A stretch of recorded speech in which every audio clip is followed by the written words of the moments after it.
Jumpa lagi di video tutorial Laptop Guard Academy. Kali ini kita akan membahas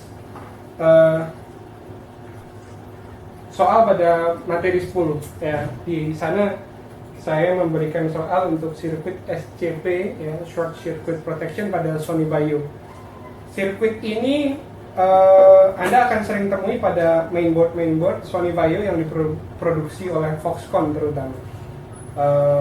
Pada keluaran versi Sony akhir-akhir ini, banyak dari Sony Vaio yang sudah mulai menggunakan Quanta. Jadi kalau Quanta agak lebih mudah sirkuitnya dibandingkan produksi Foxconn. Ya, nah sebelum kita masuk ke sirkuit SCP-nya, kita masuk ke sirkuit power selector ya, seperti di gambar ini. Anda bisa perhatikan di soal gambar di soal tempo hari yang sudah saya taruh di grup ya.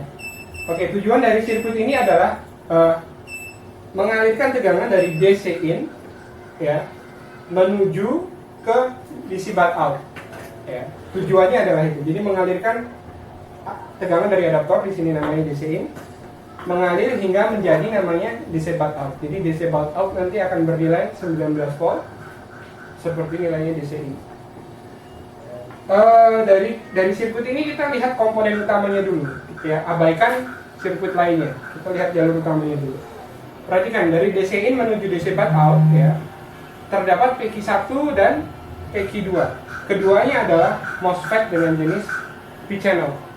Anda cukup ingat lagi syarat kerja P-channel adalah VGS ya, harus kurang dari 0. Ingat, VGS bukanlah tegangan gate, melainkan selisih tegangan antara gate dengan source. Jadi bukan tegangan di gate. Jadi kalau saya bilang kurang dari 0 berarti kan negatif, 0 atau negatif lah. Maaf, berarti nilainya min 1, min 2, min 3, min 4, min 5 dan seterusnya. Bukan berarti tegangan di gate-nya harus negatif. Ini perlu Anda ingat baik-baik. Jadi VGS, perhatikan pada sirkuit ini Anda lihat tegangan di source ya adalah 19 volt ya, kira-kira 18,3 volt lah. Andai kata DCI nilainya bulat 19 volt, karena ini mengalir melalui dioda di dalam, kemudian di sini tiba dan menjadi sekitar 18,3 volt. Kita abaikan, sebut saja 19 biar mudah. Sehingga gate di sini nilainya otomatis harus lebih rendah daripada source agar VGS-nya kurang dari 0, karena VGS adalah VG min VS. Perhatikan lagi. Andai kata di sini 19 volt di source-nya, berarti di gate harus kurang dari 19 volt. Jadi kalau di sini 19, di sini 19, berarti nilainya VG sama dengan VS. Artinya VGS-nya 0. Padahal kita butuh VGS kurang dari 0. Jadi gate di sini, perhatikan, dikendalikan oleh gate PQ1 dikendalikan oleh sinyal ACDRV melalui IC charger. ACDRV pagar. Tanda pagar artinya active low. Active low itu apa sih? Sinyal tersebut dinyatakan aktif fungsinya ketika kondisi nilainya adalah low atau rendah, atau bisa disebut juga dia 0 atau terhubung ke ground. Seperti itu. Jadi saat nilai ACDRV ini rendah, atau saya sebut saja 0 ya, 0 sekali lagi, maka PQ1 akan aktif sesuai dengan namanya ACDRV, AC drive. Untuk singkatan nama seperti ini Anda perlu banyak kosakata dalam bahasa Inggris, dan itu karena nanti kedepannya di berbagai macam motherboard Anda akan temui singkatan-singkatan yang berbeda dengan macam-macam nama, tapi ternyata fungsinya sama. Kalau saya tidak terlalu memusingkan soal nama, karena saya lebih menitik beratkan pada desain sirkuitnya. Jadi dari desain sirkuit saya bisa mengetahui fungsinya dan saya bisa tebak arti dari nama sinyal tersebut. Jadi kembali lagi ke sini, PQ1 akan on jika ACDRV nilainya low. Artinya IC charger ini mempunyai dua kondisi. Ya, karena fungsinya untuk menghidup matikan PQ1, berarti di ACDRV ini ada dua kondisi. Kondisi satu adalah dia nilainya 0 untuk mengaktifkan, kondisi 2 nilainya high berarti 19 volt dalam hal ini untuk mematikan PQ1. Itu satu hal. Jadi ketika ACDRV sudah aktif, ya, maka PQ1 akan on. Dan perhatikan pada sirkuit ini ACDRV ternyata juga mengalir ke gate dari PQ2, ya. Gate PQ2 juga mendapatkan tegangan, mendapatkan 0, ya, mendapatkan ground melalui PR5, nilainya 10 kilo, ya. Jadi ketika ACDRV 0, maka PQ1 dan PQ2 otomatis kedua-duanya akan aktif. Maka dari situ kita bisa simpulkan saat ACDRV nilainya 0, maka DC-in akan mampu mengalir menuju ke DC batt out. DC batt out ini istilah umumnya B+ atau tegangan utama untuk sistem. Nanti dari sini 19 volt akan diedarkan ke seluruh sistem power supply, mulai dari 5 volt, 3 volt, 1,5 volt, 0,75 volt, 1,1 hingga ke V-core. Semuanya akan menggunakan suplai daya dari jalur DC batt out. Nanti Anda bisa perhatikan di MOSFET high side-nya, atau di materi berikutnya kita akan di power regulator and ICs kita akan pelajari lebih lanjut soal sistem kerja di dalam. Kembali ke soal ini, dari sirkuit ini kita sudah bisa simpulkan bahwa cara kerja sederhananya adalah ACDRV mengendalikan PQ1 dan PQ2. Dengan sistem begitu saja sebenarnya laptop ini sudah bisa hidup, ya, nggak ada masalah di sirkuit ini. Dan umumnya kebanyakan motherboard yang menggunakan IC charger seri BQ dari Texas Instruments, mereka hanya menggunakan sirkuit standar seperti ini saja, tidak tambah yang aneh-aneh. Coba Anda perhatikan sirkuit yang kira-kira mirip seperti ini pada motherboard CQ40, ya, Compal LA4101P atau 4112. Sirkuitnya seperti ini, ya. Bedanya pada mainboard ini, desain ini di jalur ACDRV ini dikendalikan oleh dua sinyal tambahan. Pertama ACDRV pagar di sini, ya, dan DC G1. Ini nanti ada sirkuit ini, jalur ini dikendalikan oleh sirkuit tambahan yang kita akan pelajari berikutnya. Ya, perhatikan ini adalah sinyal kendali tambahan. Kita cek pada skematik berikutnya.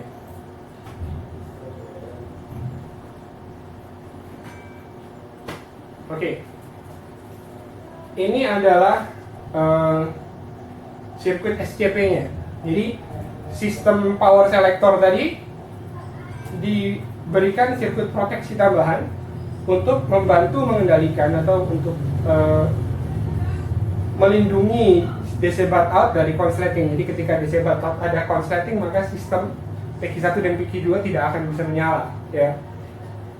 Nah, kembali ke tadi. Kendalinya adalah DC in G1 dan AC DRV. Anda perhatikan dua ini dulu. DC in G1 dan AC DRV.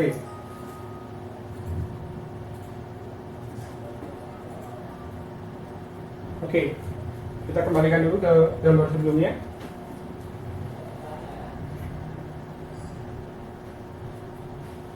DC in G1 dan AC DRV keduanya terhubung ke gate PQ2 dan PQ1. Artinya, apabila tegangan 19 volt mengalir ke DC in G1, otomatis PQ2 akan off. Tapi kalau kondisinya seperti ini, saat ACDRV nilainya 0, jadi syarat ACD dipenuhi, ya, DC tegangan masuk, syarat ACD dipenuhi, maka IC charger akan membuat ACDRV jadi low. Dia dihubungkan ke ground oleh IC, jadi di dalam ada MOSFET, dia terhubung ke ground, MOSFET-nya aktif. Sehingga ACDRV nilainya 0 dan otomatis PQ2 juga nilainya 0, gate-nya. Akibatnya mereka berdua aktif. Namun pada satu waktu, saat DC in G1, ya,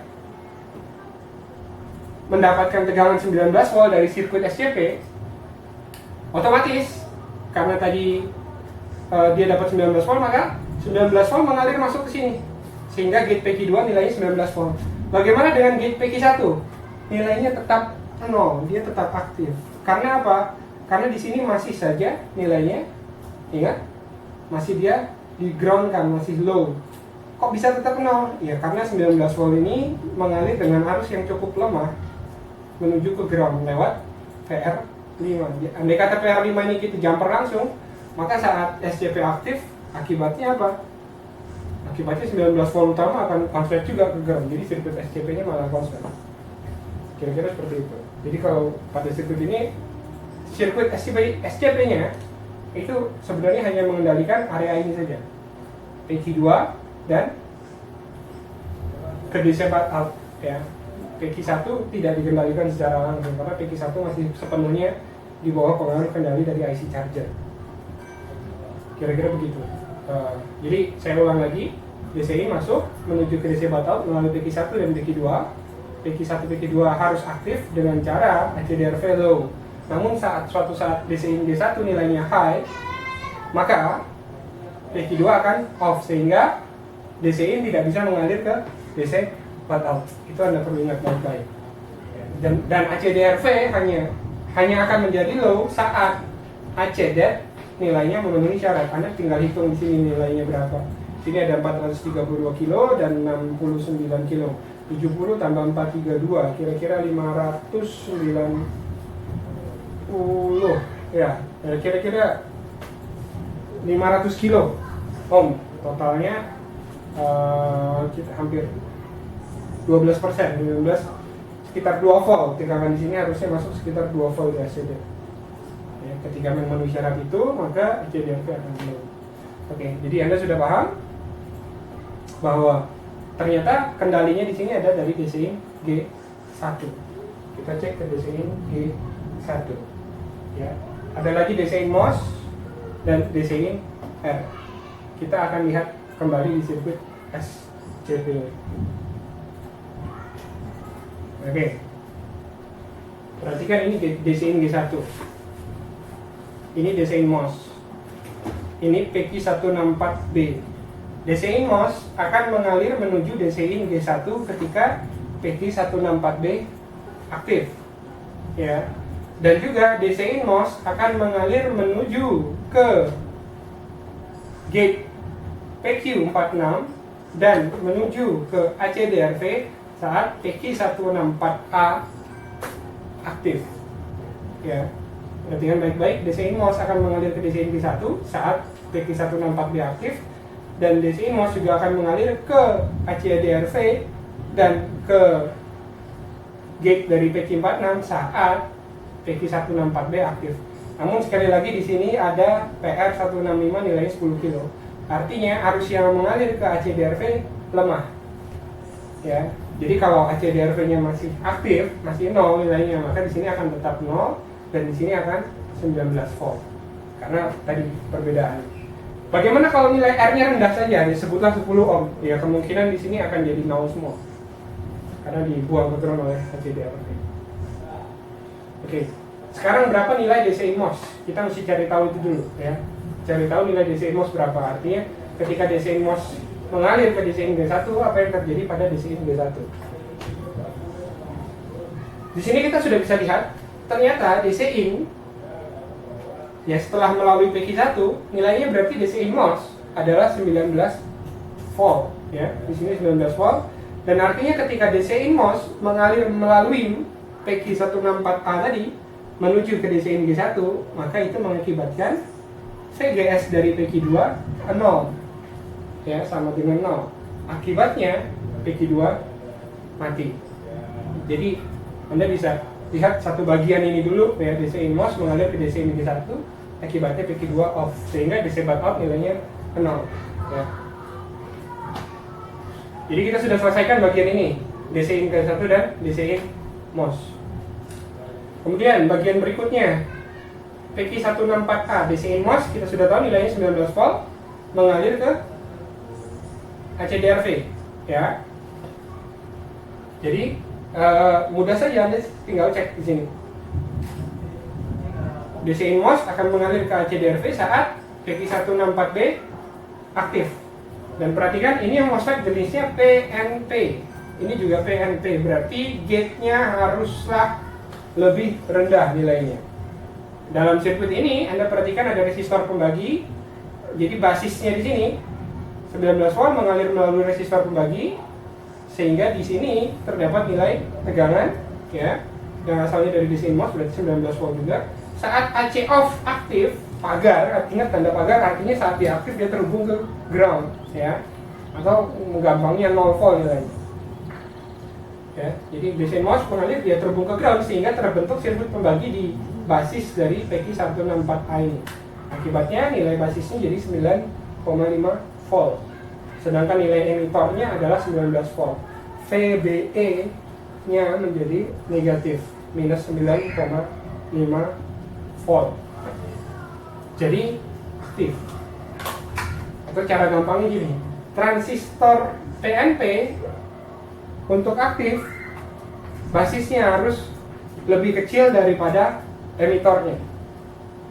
Transistor NPN kebalikannya, basisnya harus lebih besar daripada emitornya. Begitu saja, itu cara gampangnya begitu. Nah, bagaimana dengan PQ164B? Ternyata PQ164B juga sama. Dia jenisnya PNP, berarti di basisnya harus lebih rendah. Dan ada sirkuit pembagi tegangan juga di dalamnya. Otomatis saat AC off atau saat main DC SW off aktif, nilainya 0 terhubung ke ground, maka dia juga aktif. Kalau begitu, pada sirkuit ini kita bisa simpulkan, untuk mengaktifkan PQ164B kita cukup menggunakan main DC off saja ya, atau juga menggunakan AC off untuk mengaktifkan keduanya ini. Kalau main DC SW off nya yang aktif, maka hanya akan PQ164B saja. Berarti DC MOS mengalir ke DC G1. Tapi ketika AC off yang aktif, maka DC MOS akan mengalir ke AC DRV dan mengalir ke DC G1. Kenapa? Karena AC off itu menggroundkan basis dari PQ164A dan basis dari PQ164B. Ketika main DC off aktif 0, maka basis dari PQ164B akan dinolkan, ya, digroundkan. Sedangkan yang dari PQ164A tidak akan terpengaruh. Kenapa tidak terpengaruh? Karena ini harus dari sini tidak mampu mengalir ke sana karena ada blocking, diodanya blocking. Ya, selesai sirkuit ini. Saya harap Anda bisa paham, ya. Intinya seperti itu saja. Jadi bagaimana mereka mengalirkan arus-arus di dalamnya. Sekarang kita masuk ke bagian ini. Main DC SW off, ya, ternyata terhubung ke sini. Jadi main DC SW off terhubung ke sini dan dikendalikan oleh, perhatikan, PQ162 Bravo. Ya, PQ162 Bravo ini dikendalikan oleh PQ162A. Lihat, gate-nya dikendalikan oleh PQ162A. Dan PQ162A dikendalikan oleh tegangan, hasil bagi tegangan dari PD25 dan PR162. Dan ini keduanya dikendalikan oleh PR155. Ini adalah posistor. Posistor adalah sebuah resistor yang nilainya akan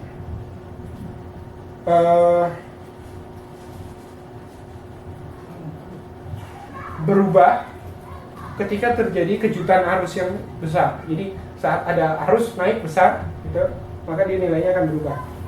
Ya, sebelum kita pelajari tentang apa itu posistor, kita cek dulu sirkuit ini, cara kerjanya. Kapan main DC SW off nilainya 0 atau main DC SW off aktif? Ternyata saat PQ162B aktif. Dan PQ162B aktif saat PQ162A mati. Bisa dipahami? Ya, saat PQ162A mati, maka 162B aktif. Karena gate dari PQ162B ini dikendalikan oleh tegangan dari DC MOS. Kita tahu tadi DC MOS nilainya 19 volt. Kira-kira seperti itu ya. Jadi sirkuit ini saling kerjanya saling mempengaruhi. Jadi DC MOS mengaktifkan PQ162B dan PQ162A itu mematikan DC MOS yang menuju ke PQ162B. Itu satu hal. Lalu apa yang terjadi saat main DC SW off itu nonaktif? Ternyata saat itu adalah PQ162B-nya harus mati. Ya, saat PQ162B mati, maka main DC SW off nilainya sama dengan ALW on. ALW on itu menuju ke untuk enable 5 volt dan 3 volt ya. Jadi saat ALW on nilainya kalau nggak salah di sini sekitar 3 volt atau 5 volt, nanti Anda bisa cek di sirkuitnya ALW on nilainya berapa. Saat Anda sudah temukan nilainya ALW on, Anda bisa temukan nilai main DC SW off. Ya.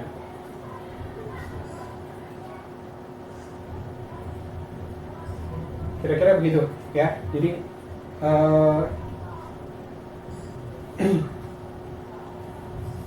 atau kalau tidak salah ini floating saja, ambang. Oke, bagian ini selesai. Jadi main DC SW off aktif saat PQ162B aktif. Sehingga ketika ini digroundkan berarti harus dari sini DC in MOS menuju ke basis, menuju main DC SW off, kemudian menuju ke ground di sini. Ya. Jadi kenapa disebut main DC SW off? Karena switch-nya akan off, ya. DC switch-nya dia akan meng-off-kan saklar untuk meng-off-kan DC adapternya melalui dia PQ162B. Itu short circuit protection. Kapan ini aktif? Kapan sirkuit ini aktif? Tentunya PQ162B hanya akan aktif saat PQ162A mati. Ya, PQ162B hanya akan aktif saat PQ162A mati. Artinya supaya PQ162A mati, di gate dari PQ162A nilainya haruslah mendekati, haruslah 0 ya. Gampangnya haruslah 0. Gimana supaya caranya di sini 0? Berarti arus yang masuk ke sini harus 0. Atau saya bisa gampangnya gini. Kita cek dulu DC in R ini apa, nilainya berapa. Kita cek di skema sebelumnya. Perhatikan DC in R. Ya. Ternyata DC in R nilainya 19 ketika PQ2 aktif. Ya. Anggaplah DC in R ini 19 volt. Tapi hanya ketika PQ2 aktif. Sedangkan DC in MOS nilainya juga 19 volt. Oke.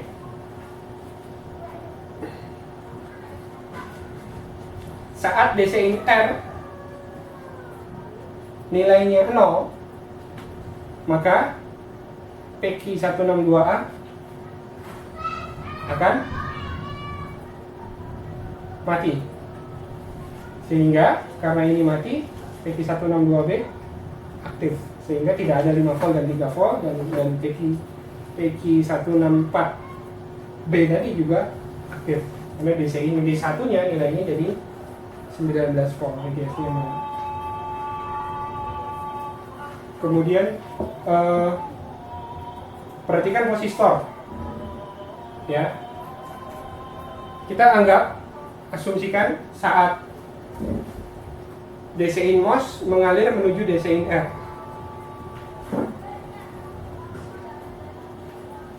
Saat DC in MOS mengalir menuju DC in R, berarti ada arus mengalir dari sini menuju kemari ya. Ketika DC in MOS mengalir menuju DC in R, berarti pada saat itu DC in G1 nilainya masih 0 ya. Karena dia ada aliran. Kemudian tiba-tiba pada saat hal tersebut ya, berarti di sini posisi itu ada kita bisa bilang berarti PQ46 ini nilainya dia juga aktif ya, karena ACDRV nilainya 0. Kemudian ACDRV nilainya 0 ya, karena ACDRV nilainya 0 maka DC in MOS bisa mengalir ke DC in R lewat sini dan lewat MOSFET yang tadi. Saat tiba-tiba di DC in R ada konslet, berarti ada kejutan arus yang besar ya. Ketika terjadi kejutan arus yang besar ya, apa yang terjadi?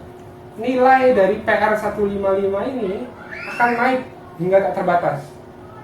Jadi bisa dibilang ini semacam sekring yang aktif. Jadi saat arus tiba-tiba melonjak besar, dia nilai hambatannya besar, seolah-olah seperti sekring yang putus. Sehingga apa, nilai di sini jadi 0. Saat di sini 0, kembali lagi terjadi TK162A nya mati, TK162B aktif, main DCSW off, aktif. Akibatnya DC Ingi 1 jadi 19 volt dan laptop mati. Kira-kira seperti itu penjelasannya ya. Anda cukup perhatikan PR155 ini adalah posistor, ini komponen baru yang nilainya akan membesar saat arus melonjak tiba-tiba. Itu kuncinya. Terima kasih, semoga bermanfaat.